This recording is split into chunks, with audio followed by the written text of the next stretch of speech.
तो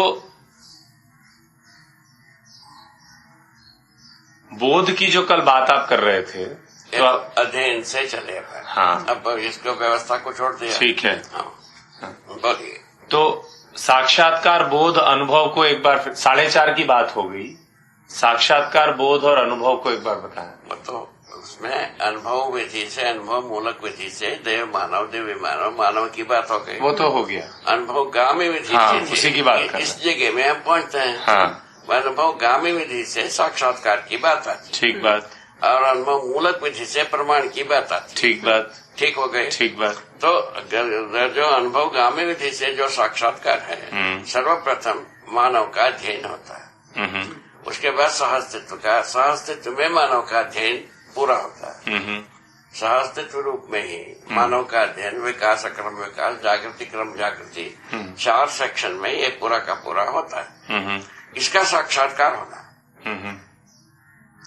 इसमें खोताई नहीं होना, सहअस्तित्व में ही होना। सहअस्तित्व में ऊर्जा में, संपूर्ण साम्य ऊर्जा में ही संपूर्ण 4 अवस्था के रूप में काम कर रहा है।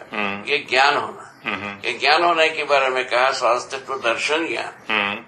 सहअस्तित्व को दृष्टा बना रहता है जीवन, जीवन दर्शन करता है, वो बस पहले होता है ना।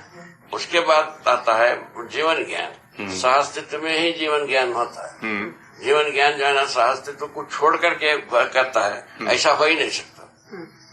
सहअस्तित्व में ही जीवन ज्ञान। तो जब आप बोलते हैं सहअस्तित्व में ही होना चाहिए, मतलब संपूर्णता को समझते हैं, ये मतलब है के अंगभूत रूप में जीवन ज्ञान। ठीक है।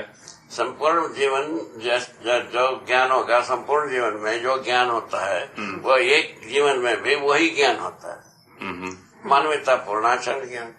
मानवीयता पूर्ण आचरण ज्ञान व्यवहार को जोड़ दिया, विचार को जोड़ दिया, पूरा जीवन ज्ञान। सहअस्तित्व दर्शन ज्ञान सारे संसार को जोड़ दिया। इतनी ही बात होती है। ये साक्षात्कार का मतलब यही है। ये जुड़ा हुआ चीज साक्षात्कार हो गया, अनुभव होता ही है। प्रमाणित करने के लिए झकमारी आती है। तो ज्ञान होना और अनुभव होना एक ही बात? ज्ञान होना साक्षात्कार हुआ। अच्छा। अनुभव होना प्रमाण हुआ। अच्छा। साक्षात्कार का 2 रेंज, साक्षात्कार और चित्त में होता है साक्षात्कार, और बोध बुद्धि में बोध हो जाता है। यहाँ तक अध्ययन से पहुंचते हैं। और अनुभव जो है ना, प्रमाणित करने की संकल्प के आधार पर अनुभव होता है। तो जब आप कह रहे हैं साक्षात्कार चित्त में होता है और बोध बुद्धि में होता है, तो साक्षात्कार उन शब्दों का अर्थ पकड़ पाना, उसके पीछे जो वस्तु, तद्रूप, उसका 2 भाषा दिया है। हाँ। तद्रूप, तदाकार। हाँ। वो तद्रूपता के रूप में स्वीकृति, हाँ। तदाकार रूप में स्वीकृति। जीवन से संबंधित सब तदाकार रूप में होता है। हाँ। और जो है ना, सहअस्तित्व रूप में सब जो है ना, तद्रूपता के रूप में होता है।